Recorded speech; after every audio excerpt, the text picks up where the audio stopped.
पेशा कानून आने से हमारे गांव में जागरूकता फैली और पहले पुरुष वर्ग ज़्यादा जात रही ने और अभी इधर आए से समझाए से महिला भी जाती हैं। तब हमारे संगठन जोड़े और नाम दें महिला फौज। सरपंच बनने के बाद पेशा कानून के माध्यम से ग्राम सभा में उनका अधिकार के बारे में बताएं। वन अधिकार के तहत 42 सेक्टर के अधिकार पत्र भी शासन तरफ से मिले हैं। चारों ग्राम सभा में मस्त अब कोरम पूरा करथन हमन। हाँ, खुद के भरोसा में बाढ़ गए। ग्राम निर्माण कार्यक्रम जो है वो हमारे चौकी ब्लॉक की 11 पंचायतों के 24 गाँव में चलाया जा रहा है। उद्देश्य स्पष्ट है कि कैसे हम ट्राइबल कम्युनिटी को स्वशासन के मुद्दों में आगे लाएं, उनकी परंपरा, संस्कृति, धरोहर को संरक्षित रखते हुए, मतलब पेशा जो कानून जो कहता है, जो मूल भावना है, उस आत्मा है, उसको ध्यान में रखते हुए इस प्रोग्राम को लाना। एक और आपको याद होगा कि जो हमारे डायरेक्टर साहब आए थे, आप सबसे सर ने, योगेश सर ने बातचीत की थी अलग अलग मुद्दों पे, तो उनके कुछ जो ऑब्जर्वेशन थे वो यही था कि हम बेहतर कर रहे हैं काम, पंचायतों की मीटिंग हो रही हैं, कुछ मुद्दे भी उठ रहे हैं। जब उन मुद्दों को हल करने की बात आ रही है, उन हल कराने वाला कौन है? वो समर्थन के लोग हैं या वो समिति के लोग हैं? उन्होंने ये बहुत स्पष्टता के साथ में रखा था।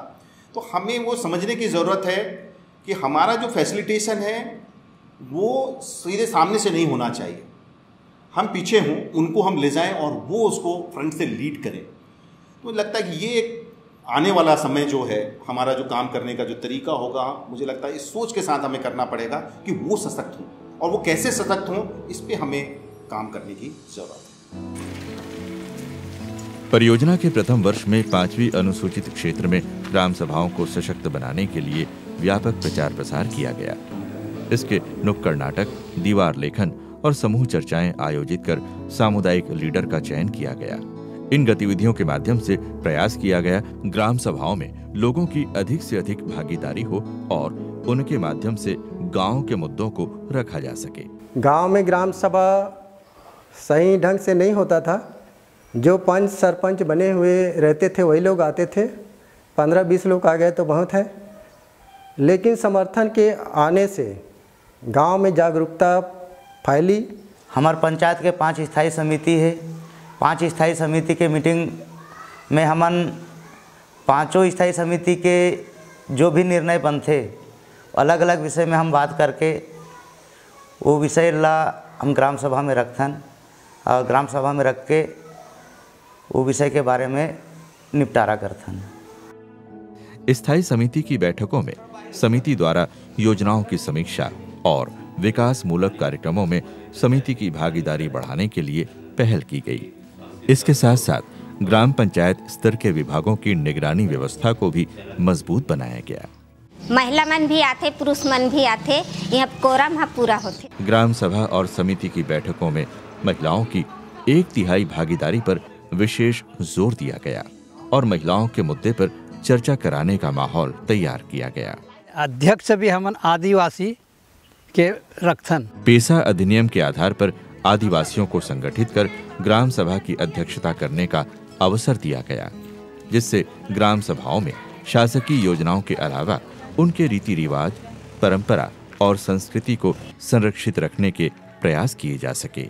गांव के लोगों की आजीविका सुनिश्चित करने के लिए समुदाय के द्वारा कार्य योजना बनाने की प्रक्रिया को बढ़ावा दिया गया, जिससे कि गांव के लोग मनरेगा जैसी योजना के लिए खुद कार्य योजना तैयार कर क्रियान्वयन और जवाबदेही में भाग ले सकें।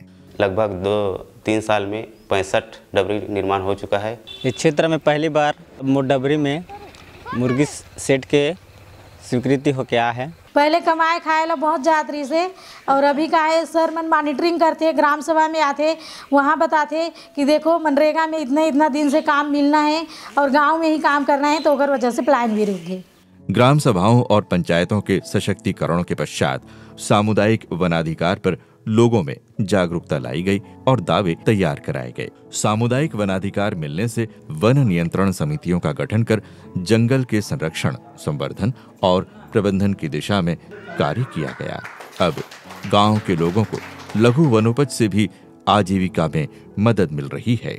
लघु वनोपज की मार्केटिंग अथवा बिक्री करने के लिए समिति को सक्षम बनाया गया, जिससे उन्हें वास्तविक आय प्राप्त हो सके। 16,440 रुपये।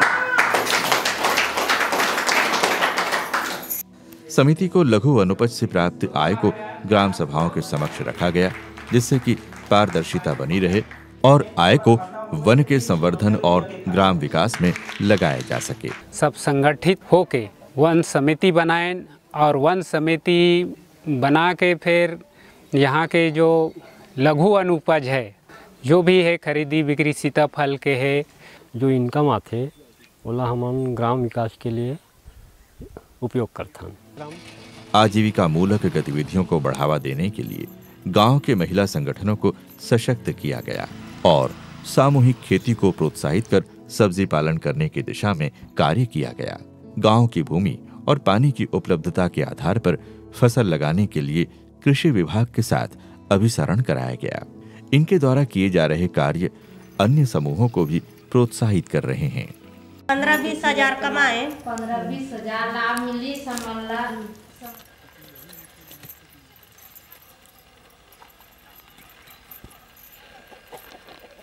संगठन वाले भैया मन आ रही है और हमला ट्रेलिंग दिन साग सब्जी जगहू का ऐसे की खुशीन त अपन सफो जन बहनी मन सोच समझ के दे ए करके खेत खार खोजेन और ये साग सब्जी जगाए बा के उपयोग करबो के बीज भात समूह रहन ले एक कनो बीज हम जिमी कांदा लगा है नाथा एकड़ में, ओकर माध्यम से हमला मुख्यमंत्री है हमला पुरस्कार दे है और ओकर साथ साथ में हमला 4,000 के इनाम भी मिले हैं। गांव के गरीब और अभिवंचित परिवार, विशेषकर दिव्यांगों के लिए रोजगार के अवसर उपलब्ध कराए गए, जिससे उन्हें किसी पर आश्रित रहना ना पड़े और आत्मसम्मान के साथ जीवन जी सके। इसके साथ साथ दिव्यांगों का समूह गठन कर उन्हें समाज की मुख्य धारा में शामिल करने के लिए विशेष पहल किए गए। दिव्यांग समूहों की भागीदारी ग्राम सभा में बढ़ाकर सामाजिक सहायता कार्यक्रमों से जुड़ने में मदद मिली है। पहली तो कुछ यह नहीं कर सकत रहे हम, जैसे घर में रहते रहे हम, सामने से ऐसे बैठ के पहुँचाते रहे, कुछ काम नहीं कर, चल नहीं सकत रहे हम, फिर नहीं सकत रहे हम, कुछ नहीं कर सकत रहे हम। साइकिल से रहन आना जाना कर सकत रहे, अभी साइकिल मिली है तब से। तो अब दुकान लगाए के बाद अब काकरो भरोसा नहीं है। मैं तो दिव्यांग हूँ, मैं तो काम भी नहीं कर सको, खेती बाड़ी वाले तो ज़्यादा मतलब मेहनती वाले काम नहीं कर सको, तो बकरी ही पालन करें वो ठीक है और ओखर वजह से घर वाले मन भी खुश है, हमन भी खुश हवन। ग्राम की महिला संगठनों को नशा मुक्ति अभियान से जोड़ा गया। इसमें विभागीय समन्वय के साथ कार्य किया गया। इससे अभियान के बाद महिलाओं को सुरक्षा मिली है और गांव का माहौल सुरक्षित होने लगा है। दारू हमार पड़ोसी गांव में बहुत बनत रही से, बिकत रही से, ओला घूमेन बंद करें, अभी बंद हो गए है। ऐसे चल अभी पियत खात नहीं है होती, अब बड़ गाली गलौज होए वो सब बंद है अभी। अनुसूचित जातियों में विशेषकर महिला संगठनों को तैयार कर आय जनित गतिविधियों से जोड़ा गया। ग्राम की महिला संगठन अब मत्स्य पालन से भी आमदनी प्राप्त कर रही हैं। मछली पालन काम करते हैं, 10,000 के मछली लें, फिर मछली डालें तालाब में, 35,000 के हो गए लाभ, मछली लाभ। गांव के पारंपरिक बीज को सुरक्षित रखने के लिए बीज बैंक की स्थापना की गई। इसका प्रमुख उद्देश्य था कि संकट की स्थिति में किसान को बीज के लिए दिक्कतों का सामना न करना पड़े और बीज बैंक के माध्यम से गांव का संगठन भी मजबूत हो। समर्थन के माध्यम से डब्बा जी ने सुरक्षित रूप से बीज रखे हैं इसे कर, और बीज अच्छा पुराने ज़माने के बीज ला इकट्ठा कर था ना, बोनी के टाइम में वो सब किसान मान ला बाढ़ था, और फिर वो फसल होए के बाद वो फिर इकट्ठा कर था।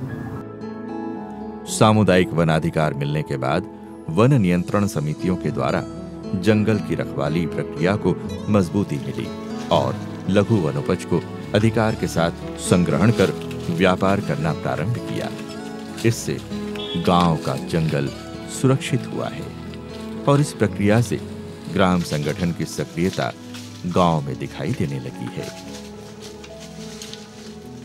हमान पहले जंगल के रखवाली करत रहें, पर पहले का है हमला उतना फायदा नहीं होत रही और जंगल रखवाली पर जात रहें तो कोई आदमी जावत नहीं रही। तो एकर बीच में हमार समर्थन वाले भाई मनाइन और हमला सुझाव दिन कि जंगल के रखवाली 4-4, 5-5 ग्रुप मिला के करो तुमन, तो हमन वैसी जंगल के रखवाली करत हन।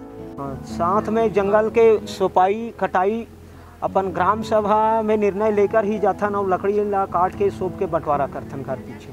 और हमार गांव कर से एकदम संगठित है और जो चोरी भी करे थे ना पकड़ में आ जाते बोला मुड़ी बोझा वाले ला तो 100 रुपया लेथन बाहर गांव के ला, बैला गाड़ी वाले ला 200 रुपया और ट्रैक्टर वाले ले 1000 रुपया। पेसा अधिनियम के आधार पर ग्राम सभाओं को अधिकार था कि वे गांव के लोगों के न्याय के लिए कार्य करेगी, परंतु क्षेत्र में इसके लिए पहल नहीं हो पा रही थी। गांव में न्याय व्यवस्था को मजबूती प्रदान करने के लिए जाति पंचायतों को ग्राम सभाओं के साथ जोड़ा गया और सिविल न्यायालय के माध्यम से कानून की जानकारी दी गई। अब जाति पंचायत के सदस्य गांव में बैठकर ही गांव के मतभेदों का निपटारा कर रहे हैं। हमारे विकासखंड में चौकी में जो सिविल कोर्ट है उससे भी हमको इतना जानकारी नहीं था, लेकिन समर्थन के माध्यम से ये पता हुआ कि वहाँ भी एक आदिवासियों के एक संस्था है, हाँ, तो उनके माध्यम से हमने वहाँ के जो आदिवासी के न्याय कमेटी जो है उनको बुला करके अपने ग्राम पंचायत में छोटे छोटे फैसला जो है निपटाया। यहाँ तक कि बेटी रोटी, हाँ, के संबंध में भी हमने एक ग्राम सभा में उसका निपटारा करते हैं।